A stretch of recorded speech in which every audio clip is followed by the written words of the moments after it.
hablemos ahora de cómo poder hacer el anti-gravity, pero primero si estamos bien de nuestra presión arterial. Más del 30% de nuestro país tiene presión alta, y si la presión alta se mantiene alta por mucho tiempo, puede afectar cerebro, corazón, hasta riñones. Y eso precisamente vamos a analizarlo de la mano del experto, doctor Paolo. ¿Cómo está, doctor? Como siempre, un placer tenerlo en nuestra casa. Muchas gracias. Saludos a todos los televidentes también. Doctor, siempre un placer estar aquí. El placer es nuestro. ¿Qué pasa? Explíquenos bien, ¿verdad? Cuando esa presión se mantiene en niveles altos, ¿cómo puede verdaderamente afectar nuestro organismo? El gran problema que tenemos con la hipertensión es, primero, uno, que nosotros muchas veces no nos damos cuenta que somos hipertensos porque no hay síntomas, ¿verdad? A veces la gente cree que es que vamos a esperar a que nos dé dolor de cabeza, que tengamos dolor de pecho, y la gran mayoría de las veces es asintomática. Y la otra cosa es que la hipertensión afecta principalmente lechos vasculares. Pero los lechos vasculares están prácticamente en todo nuestro cuerpo. Claro, claro. ¿Verdad? Entonces, todo lo que es la circulación se ve afectada. Indudablemente hay algunos lugares en donde se va a manifestar de una manera un poco más evidente lo que es ojos, riñones, cerebro, corazón.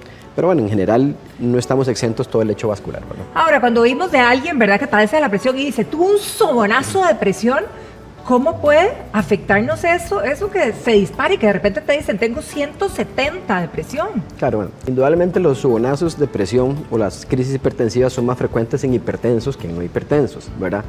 La otra cosa que tenemos que tomar en cuenta es que las arterias realmente no son como tubos de PVC estáticos, sino que tienen músculo liso, tienen capas, tienen una capita interna que se llama endotelio y están constantemente dilatándose o haciéndose más pequeñitos. Entonces, cuando una persona es hipertenso, muchas veces va perdiendo con el tiempo esa capacidad de regulación. Entonces, por ejemplo, órganos como el cerebro en parte necesita un flujo constante. Entonces, ¿qué pasa? Si tenemos presiones muy altas, el cerebro va a tener que hacer unos cambios vasculares para poder mantener un flujo cerebral adecuado. Analicemos a fondo cada una de esas afecciones. Ahora usted mencionó de primero las arterias. Explíquenos bien, doctor, qué puede pasar en la salud de nuestras arterias con estos subonazos o con estas presiones muy altas. Claro. En las arterias pueden ocurrir dos procesos que se llaman parecido. Uno es la arteriosclerosis, que tanto lo vimos, sí. Que es básicamente el endurecimiento, la rigidez que van tornándose las paredes vasculares y entonces van a perder ese dinamismo, esa regulación que tienen, ¿de acuerdo? Y se afecta también lo que es el endotelio, que realmente el endotelio son células que están constantemente liberando sustancias para precisamente hacer este juego de vasodilatación y vasoconstricción. El otro proceso que se acelera con la hipertensión es la ateroesclerosis, que es el acúmulo de colesterol dentro de las arterias. O sea, la arteriosclerosis es que se pone duro afuera. Es básicamente un endurecimiento de la pared de la arteria, ¿verdad? Eso va a comprometer, obviamente, cuando tenemos arteriosclerosis, compromete el flujo sanguíneo del órgano en cuestión, qué sé yo, cerebro, miembros inferiores. Y además se acelera la ateroesclerosis, que es el acúmulo de colesterol dentro de las arterias. Entonces, obviamente eso también va a ir cerrando cada vez más el lumen o la luz del vaso. Que nos puede provocar un montón de consecuencias. Que provoca todas las consecuencias que Ahora, ¿qué pasa en el corazón cuando tenemos esa presión arriba? El corazón es músculo y tiene que vencer la presión, ¿verdad?, a la hora de expulsar la sangre al resto del cuerpo. Cuando tenemos hipertensión, ese músculo se ve sometido a un mayor trabajo. Entonces, ¿qué pasa? Si nosotros nos ponemos a hacer pesas, probablemente vamos a ganar masa muscular. A nivel del corazón, el mecanismo que tiene compensatorio es engrosar el músculo, engrosar su pared. Lo que pasa es que esa pared, al hacerse más gruesa, no quiere decir que sea mejor necesariamente. ¿Por qué? Porque eso significa que está sometido a un mayor estrés y además el flujo sanguíneo de esa pared no necesariamente es adecuado.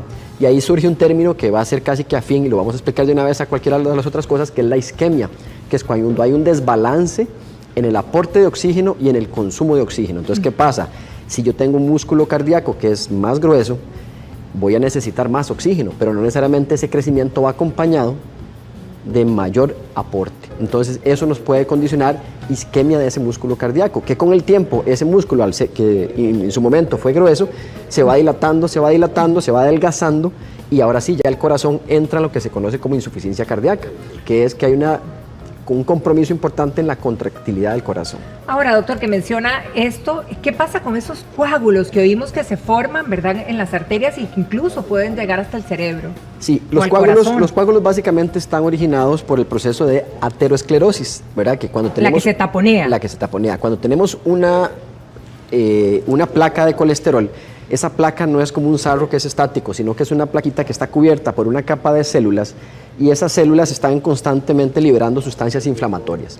Entonces puede llegar un momento en donde esa capita se rompió y se forma un coágulo o un trombo, y ese trombo es el que puede obstruir parcial o completamente la luz del vaso. Entonces podemos tener una obstrucción del 20% en donde probablemente no teníamos ningún síntoma, ¿verdad?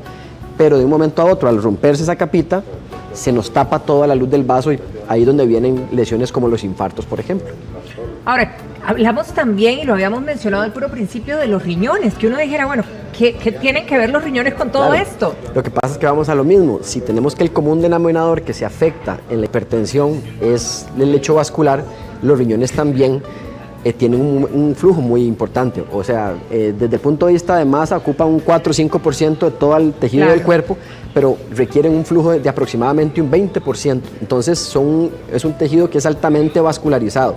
Si empezamos a tener lesiones, el flujo se va a hacer inadecuado. Y tal vez no tenemos que pensar que son solo las arterias grandes las que se afectan, sino las arterias muy pequeñitas. Entonces, todo eso va comprometiendo la filtración del riñón, que es una de sus principales funciones, y va afectando propiamente al riñón. Entonces, con el tiempo se va a ir desarrollando lo que se conoce como insuficiencia renal. O sea, con el tiempo, cuando usted menciona con el tiempo, ¿verdad? Esta presión arterial, ¿cuánto tiempo tiene que haber estado funcionando mal para llegar a estas consecuencias? Lo que pasa es que es muy variable, ¿verdad? Va a depender de cuánto tiempo pasó sin que nos dimos cuenta que fuimos hipertensos. Una vez que somos hipertensos, viene la otra parte que es el control adecuado, que de hecho la mayoría de los hipertensos no están controlados. Sabiendo que son hipertensos. Sabiendo que son hipertensos, por múltiples factores, no necesariamente es culpa del paciente, o sea, hay múltiples factores que pueden llevar a que no esté completamente controlado. Entonces, todas esas cosas van a ir jugando un papel importante. Y la otra cosa que tenemos que tomar en cuenta es que la hipertensión usualmente viene acompañada. El paciente hipertenso, por sus hábitos o estilos de vida, muchas veces va a tener también diabetes, va a tener colesterol alto. Entonces son enfermedades que todas se conjuntan y lo que van atacando son los lechos vasculares en términos generales, ¿verdad? Ahora aquí tenemos un cuadro, ¿verdad?, que dice ceguera. ¿Por qué? Bueno, en general la hipertensión, al afectar esta vasculatura pequeña, va afectando lo que es la retina, ¿verdad? Entonces puede producir hemorragias, puede producir infartos retinianos, y aunque no necesariamente es exclusivo de hipertensión, sí hay una condición que se llama trombosis de la vena central o oclusión de la vena central de la retina, que uno de sus principales factores es la hipertensión. Eso sí podría producirnos un problema visual. Aquí tal vez, para hacer la salvedad, hay una condición que se ve más aparatoso de lo que son las hemorragias subconjuntivales, que es cuando la gente tiene una hemorragia en el ojo, que se ve la sangre ahí en la esclera. Sí. Ok, eso probablemente no traduce mayor cosa, pero sí es importante porque podría darnos o podría sugerirnos que es que el paciente está teniendo crisis de hipertensión, ¿verdad? ¿En qué punto podemos llegar a esta consecuencia, a un ataque al corazón? Ok, vamos a lo mismo. El conjunto de factores de riesgo que incluyen no solo la hipertensión, sino sedentarismo, obesidad, diabetes, nos va atacando las arterias. Y a nivel de corazón, las que se van a ver afectadas sobre todo son las arterias coronarias. Entonces vamos a lo mismo, al darse fenómenos de arterioesclerosis y ateroesclerosis, son vasos sanguíneos que no tienen el dinamismo, no tienen la capacidad de vasodilatarse y además tienen dentro del vaso una obstrucción. Entonces el flujo sanguíneo a diferentes zonas del corazón se puede ver afectado, que en algunas ocasiones cuando hacemos ejercicios y al requerir mayor cantidad de oxígeno es cuando empiezan a tener problemas los pacientes con dolor de pecho, pero un infarto nos puede dar en cualquier momento también. En cualquier momento. Ahora, doctora, aprovechando que tenemos ahí a nuestros amigos en casa, ¿verdad? ¿Cuánto es que yo debo o cómo es que puedo saber si mi presión arterial número 1 está bien y cuáles son los niveles? Porque uno espera ser más viejillo como para empezar a controlarse. Sí, tradicionalmente, bueno, la edad es uno de los factores principales del desarrollo de hipertensión, pero sí se ha visto en los últimos años que ya personas, bueno, somos jóvenes, seguimos siendo jóvenes, claro, pero personas de 30, 40 años que tal vez en su momento no eran hipertensas, ahora sí estamos viendo mayor incidencia. La única manera es hacerse un control ir a tomarse la presión. De presión arterial. Pero ¿por cuántos días, digamos, como para ya estar tranquilo? Ok, todo va a depender del valor, ¿verdad? Nosotros esperamos, cuando uno habla de hipertensión arterial, estamos hablando de personas que tienen presiones que están sobre todo por arriba de 130-80. Ese es como el valor. Anteriormente se hablaba de 140-90, ahora se ha bajado a 130-80 para tratar de captar una mayor cantidad de personas, ¿verdad?, que puedan ser hipertensas sin saberlo. Sí es importante a la hora de tomarse la presión tener ciertas condiciones que a veces por la premura del caso no se hacen. Uno, estar 5 o 10 minutos sentado antes de tomarse la presión. No haber tomado café en la media hora previa, no haber fumado, no haber hecho ejercicio media hora previa, porque son cosas que pueden transitoriamente elevarnos la presión. Okay. Estar sentado, tratar de no estar hablando, que a veces uno dice, bueno, mientras toma la presión, habla con el paciente, eso sí no debería hacerse. No debería hacerse tomar la presión sobre la ropa, que eso a veces es muy común. Uy, eso es súper común. Eso es muy común, eso no debería hacerse. Y también deberíamos, dependiendo de la contextura del paciente, tener un manguito adecuado, ¿verdad? A veces cuando son pacientes muy obesos o con el brazo muy grande y utilizamos un esfigmomanómetro normal, digamos, eso puede darnos sesgos también. ¿En la izquierda o en la derecha o da lo mismo? Eventualmente puede haber una diferencia en ambos brazos, ¿verdad? No debería ser usualmente mayor a 10 milímetros de mercurio en uno y otro, pero sí sería bueno tomárselo en ambos para ver en cuál brazo manejamos presiones más altas para darnos seguimiento en ese lado. Ahora, doctor, ¿qué pasa con lo que se dice popularmente, verdad? Que si bajamos kilos, bajamos la presión arterial. ¿Eso es real o es un mito? No, es real. De hecho, cuando se hace el diagnóstico de hipertensión, casi que la mitad del tratamiento van a ser cambios en los estilos de vida. El primero de ellos va a ser perder peso, ¿verdad? Porque mucho va a estar ligado con sobrepeso, obesidad. Y la magnitud del descenso es importante. Vamos a ver, con un descenso de 10 kilos, que yo sé que es muy difícil, podemos lograr bajar incluso de 5 a 20 milímetros de mercurio la presión sistólica, la de arriba. Ajá, ¿verdad? la alta. La alta. Ahora, hay otras medidas que son tal vez un poco menos, que nos bajan tanto la presión, pero bien que mal son importantes. Una dieta adecuada con alto consumo de vegetales, frutas, disminuir lo que son grasas, etcétera, puede ayudarnos a bajar entre 8 y 14 milímetros de mercurio. El hacer una actividad física puede andar entre 4 y 9.